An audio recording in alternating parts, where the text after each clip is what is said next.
नमस्कार मंडळी, स्वागत आहे तुमचं आवडत्या उपाय आणि उपासना या यूट्यूब चॅनलमध्ये.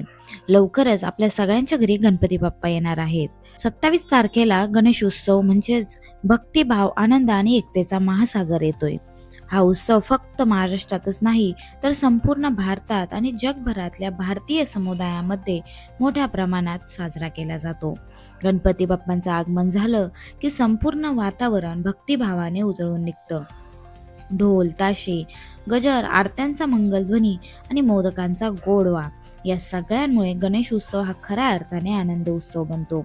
आज आपण या व्हिडिओमध्ये गणेश उत्सवाची कथा, पूजाविधी, इतिहास, सांस्कृतिक महत्त्व, विसर्जन आणि आधुनिक रूप या सर्व पैलूंची सविस्तर माहिती जाणून घेणार आहोत. सर्वात आधी आपण सुरुवात करूया गणपती बाप्पांची जन्मकथेपासून. गणपती बाप्पांची जन्मकथा ही प्रत्येक घरात भक्तिभावाने सांगितली जाते. एकदा माता पार्वती स्नानाला जात असताना त्यांनी अंगावरील उठण्यापासून एक सुंदर बालकाची निर्मिती केली. त्या बालकाला त्यांनी आपल्या दारात उभं करून सांगितले, मी स्नान करत आहे, कोणीही आत येऊ देऊ नकोस.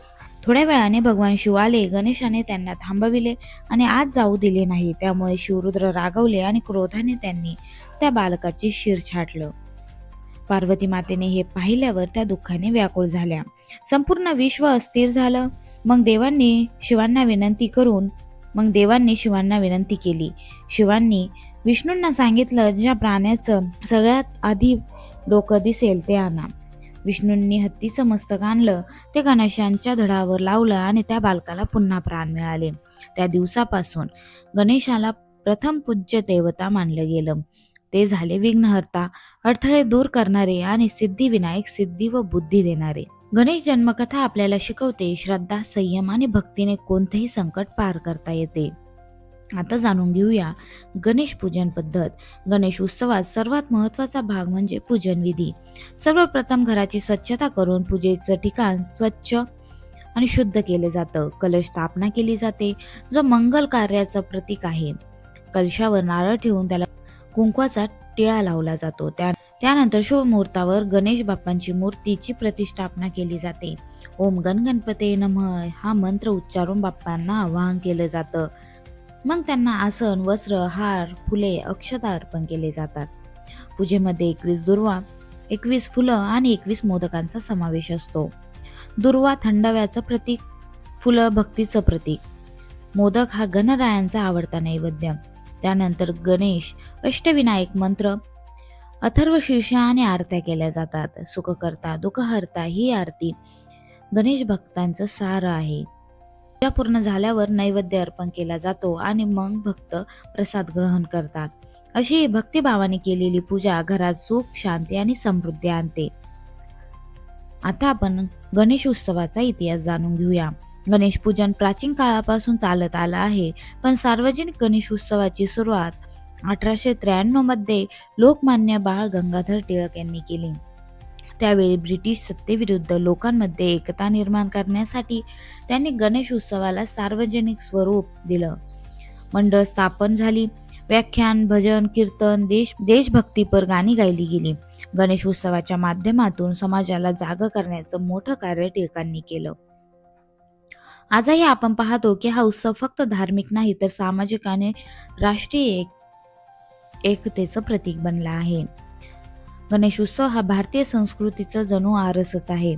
मंडळामध्ये आकर्षक सजावट केली जाते. ढोल ताशांचा गजर, नृत्य, झिलीम यामुळे सांस्कृतिक कार्यक्रम, नाट्य, संगीत, चित्रप्रदर्शन, कीर्तन, हरिपाठ यामुळे उत्सव अधिक मंगल होतो. अनेक ठिकाणी समाजसेवा, रक्तदान, आरोग्य शिबिर, शैक्षणिक उपक्रमही घेतले जातात. यातून एक संदेश मिळतो, धर्म, कला आणि समाजसेवा हे सगळं जेव्हा एकत्र येतं तेव्हाच खरी संस्कृती निर्माण होते. गणरायाला सर्वात प्रिय म्हणजे मोदक. मोदकांचं गोडसर सारण म्हणजे ज्ञान आणि आनंदाचं प्रतीक. याशिवाय लाडू, करंजी, शेवयांची खीर, पिठलं भाकरी, उपवासाचे पदार्थ हेही अर्पण केले जातात. भक्तिभावाने दिलेला प्रसाद हेच खरे बाप्पाचे आवडते अन्न आहे. गणेश उत्सवातील सर्वात भावनिक क्षण म्हणजे विसर्जन. मूर्ती नदीत, तलावात किंवा घरगुती पद्धतीने विसर्जित केली जाते. त्यावेळी गणपती बाप्पा मोरया, पुढच्या वर्षी लवकर या हा जयघोष वातावरण भारून टाकतो. डोळ्यात पाणी असतं, पण मनात पुढच्या वर्षी पुन्हा बाप्पा येणार याचा आनंदही असतो. आजकाल पर्यावरणपूरक विसर्जनाला जास्त महत्त्व दिलं जातं. मातीच्या मूर्ती, कृत्रिम तलाव यांमुळे निसर्गाचं रक्षण केलं जातं. आज आजच्या काळात गणेश उत्सवांचे नवी रूप धारण केले आहेत. पर्यावरणपूरक मूर्ती व सजावट, रक्तदान, वृक्षारोपण, सामाजिक उपक्रम, ऑनलाईन गणेश दर्शन आणि डिजिटल आरती, तंत्रज्ञान आणि परंपरेचा सुंदर संगम येथे दिसतो. गणेशोत्सव हा फक्त धार्मिक उत्सव नाही, तो आहे श्रद्धा, भक्ती, आनंद, एकता आणि समाजसेवेचं प्रतीक. गणपती बाप्पा आपल्यावर प्रसन्न होत, आपल्या जीवनातील सर्व अडथळे दूर करत आणि सुख, समृद्धी, ज्ञान, बुद्धी आपल्याला लाभो.